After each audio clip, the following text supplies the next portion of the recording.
වගේම තමයි ඔයාලට තවත් ප්‍රශ්නයක් තිබ්බා මේ පිඟුරු වගාව කරාට පස්සේ උඩින් වැස්මක් විදිහට මොන වගේ දෙයක්ද ගන්න පුළුවන් කියලා. ගොඩක් අය අහලා තිබ්බා පිදුරුද හොඳ පොල්ලතුද හොඳ කියලා. ඒකෝර මෙහෙමයි දැන් ඉඟුරු ටික හිටෙවුවට පස්සේ අපි වැස්මක් දාන්නේ කැලේ එන එක නවතින්නයි පොඩක් පොළවේ තෙත ගතිය මේ රඳාපවත්ව ගන්නයි.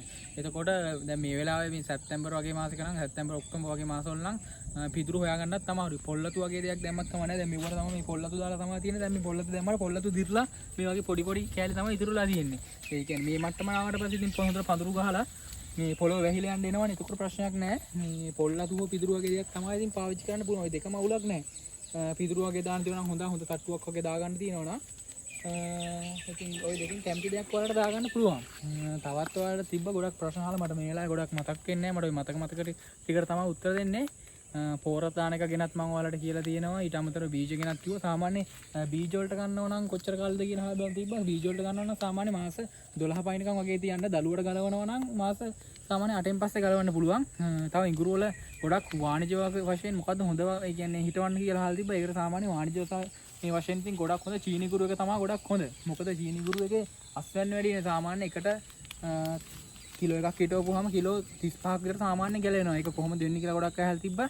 සාමාන්‍ය අපිට කිලෝ එකකින් ග්‍රෑම් 35 40 කැලරි වලට කඩා ගත්තාම සාමාන්‍ය වැටෙනවා මේ පැල 30ක් විතර. පැල 30ක් හිටවපුවාම පැලයකින් පඳුරකින් ඒ කියන්නේ එක පඳුරකින් කිලෝ එකක් ගානේ ආපුවාම පඳුරු 30න් කිලෝ එකකින් පඳුරු 30යි එකකින් කිලෝ 30ක් වගේ ගලවන්න පුළුවන්. ඊට වඩා ලොකු අස්වැන්නකට යන්න පුළුවන්. අර පළවෙනි පාර කරන කෙනෙක්ට ඉතින් දල වශයෙන් කිලෝ පඳුරකින් 1 කිලෝ එකක් වගේ දෙයක් ඔලුවේ තියාගන්න පුළුවන්. ඉතින් අපිට හොඳට කරගත්තොත් පඳුරකින් කිලෝ 2 2.5 3 අර මම කලින් කිව්වා වගේ ඒ වගේ ලොකු අස්වැන්නකට යන්න පුළුවන්. ඉඟුරු මල් පිපෙන එක ගැනත් මම වීඩියෝ එකක් දාලා තිබ්බා. ඊට පස්සේ තව ඉඟුරු වගේ එක එක ගැටලු ගැන මම වීඩියෝ දාලා තිබ්බා. ඒ වගේ තමයි ඉතින් හරිම බීජ ගන්නවා නම් මට ආයෙත් කියන්න තියෙන්නේ ඔයාලගේ වගාවේ ඒ කියන්නේ ගුණාත්මක තීරණය වෙන්නේ ඔයාලා බීජ තෝරගද්දී ඒ වගේ වයසයි ඒ වගේ නිරෝගී මේ භාවයත් එක්ක තමයි. ඉතින් ඒතර බීජ තෝරගද්දී හරිම විදිහට හදාගන්න. ඒ වගේ ගොඩක් අය අහලා තිබ්බා මේක බිම හිටවන එක සාර්ථක නැත්නම් උරවල හිටවන එකද කියලා. ඒක බිම හෝ උර අපේ සාත්තු අනුව තමයි. ඉතින් උරවල හිටවනවා නම් සාමාන්‍ය අවම 18යි 18 වගේ බෑග් එකක් ගන්න. ඒක ඉතින් අර මොකද ඉකුරු වගේ දෙයක් ඉතින් පඳුරු ගගා දෙපැත්තෙන් නේ. දැන් මේ හැම පඳුරක්ම මේ අල යටට නෙමෙයි බහලා තියෙන්නේ. අල දෙපැත්තට තමයි ගිහිල්ලා තියෙන්නේ. එතකොට ඒ වගේ තමයි ඉතින් පඳුරු ගගා දෙපැත්තට යන හින්දා පොඩක් ඉඩකට තියෙන්න ඕන. ඉතින් මේ දැන් මේ පඳුරු සාමාන්‍ය පැල 15ක් විතර වගේ තියෙනවා. ඒතර මේක දෙපැත්තට යන දැන් මේ යටට නෙමෙයි අල උඩට තමයි එන්න මතු වෙලා තියෙන්නේ. එතකොට ඉතින් මේ අල දෙපැත්තට යන්න නම් ඉඩකට තියෙන්න ඕන. ඉතින් ඒ හින්දා ඒ වගේ ගන්න ඉතින් එතකොට මේ හොඳ අස්වැන්නක් යන්න පුළුවන්. සාමාන්‍යයෙන් ඉතින් හොඳටම හැදුනහම පඳුරු 30 දක්වා විතර යනවා. මේක අපි මේ මුකුත්ම මේ කියන්නේ රසායනික පොර මුකුත් දාලා නැහැ.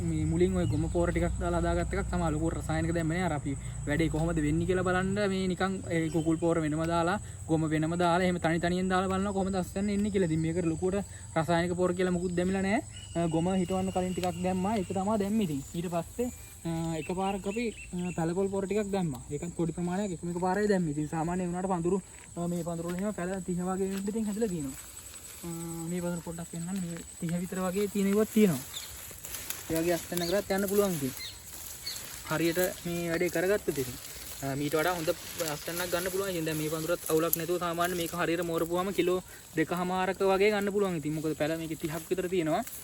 දෙපැත්තට සාමාන්‍ය අඩියක විතර පරතරයකට විහිදලා තියෙනවා. ඒ වගේ අස්වැන්න කර යන්න පුළුවන්.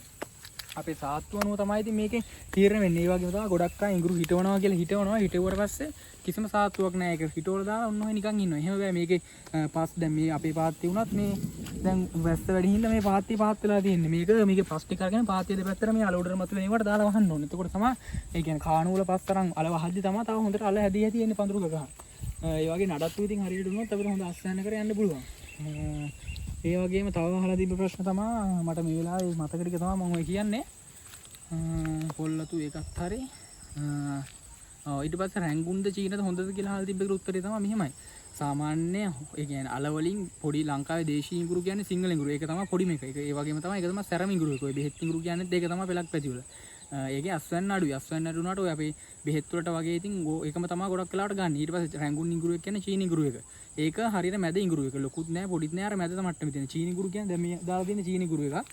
මේක තමයි මේ ප්‍රමාණයෙන් ලොකු මල බහින්නේ. සාමාන්‍යයෙන් ලොකු අර්තාපල් වගේ ලොකුවට හැදලා ඉන්නේ මෙන්න මේ ඉඟුරු එක තමයි මේ මට්ටමේ හැදලා ඉන්නේ.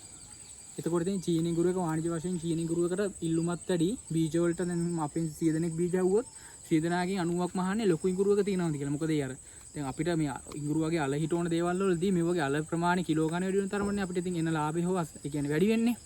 ඒ හින්දා ඒව තමයි ගොඩක් ඉතින් බලන්නේ චීන ඉඟුරු එක තමයි ගොඩක් ඉල්ලන්නේ. ඉතින් එතකොට ඊට අමතරව ලෙඩ එන්නේ මොකද්ද වැඩිපුර බලන්න කියලා ඒ කියන්නේ ලෙඩ එන්න තියෙන සම්භාවිතාව වැඩි මොකේද කියලා අහලා තිබ්බා. ඒකට චීනි ගුරුවකට වතුර වැඩි වුණොත් ලෙඩ එන්න බලනවා. මොකද මේ ගුරුවකෙත් වතුර ගතිය තමයි ගොඩක් තියෙන්නේ. ඉතින් අපිට පිටින් අර මම කියපු විදිහට වතුර ටික බස්සලා හරියට කරගන්න බැරුව ගියොත් ඉතින් ලෙඩ එන්න ගොඩක් සම්භාවිතාව ගොඩක් සම්භාවිතාව කියන සාමාන්‍ය දුරට ඉතින් අපේ ලෙඩ එනවා නම් මොණින් ගුරු කරත් එනවා. ඒක චීනද රැංගුන්ද කියලා නෑ. අපේ සාත්තුව වතුර ටික බහැලා යන විදිය කුකුල් පොර වගේ පොර දාලා ඉවරලා ඒ ගාම හිටියොත් ඒ වගේ ඉතින් තියෙනවා පොඩි. එහෙම කරගත්තොත් ඉතින් සාමාන්‍ය ලෙඩ එනවා මොණින් ගුරු කරුණත්. අපි හරි විදියට නඩත්තු කරොත් මොණින් ගුරු කරලා ලෙඩ එන්නේ නෑ. ආවත් අර මං කියපු විදියට කැප්ටන් මැන්කුසෙට් වගේ සාමාන්‍ය දවස් 30 වගේ දාගෙන ගියොත් මාස දවස් 45න් පස්සේ මාස 6 දක්වා ඉතින් අපිට ලෙඩ අවම කරගෙන වැඩේ කරගෙන යන්න පුළුවන්. වැඩේ මේක අර බැහැලා පොඩ්ඩක් ඉතින් කරන් ඉන්න ඕන. මුල් ටිකේ කොහොමුණත් අර හදන පොළව හදන තැන බීජ ටික හොයා ගන්න තැන කැලේ ගලවන එක ඒ ටික කර ගන්න ඕන. කැලේට තව ගොඩක් අහලා තිබ්බ දැන් කැලේ වෙවිගෙන ඉද්දි මොනවා හරි තෙලක් ගහන්න තියෙනවද අතින් ගලවන්න ඕනද ඔච්චර ලොකු ප්‍රමාණයක් ගලවන්න පුළුවන්ද කියලා. හැබැයි මේ ඉඟුරු අගාවේ ඉතින් එහෙම තමයි අතින්ම ගලව ගන්න ඕන. ඉතින් ඒක වැඩේ කර ගන්න ඕන කොහොමුණත්. ඔහොම දේවල් ගොඩක් තමයි ඉතින් තියෙන්නේ කතා කරන්න. මම තවත් වීඩියෝ එකකින් ඔයාලට තියෙන ගැටලුව අරන් එන්නම්. අපි තවත් වීඩියෝ එකකින් හම්බෙමු යනවා.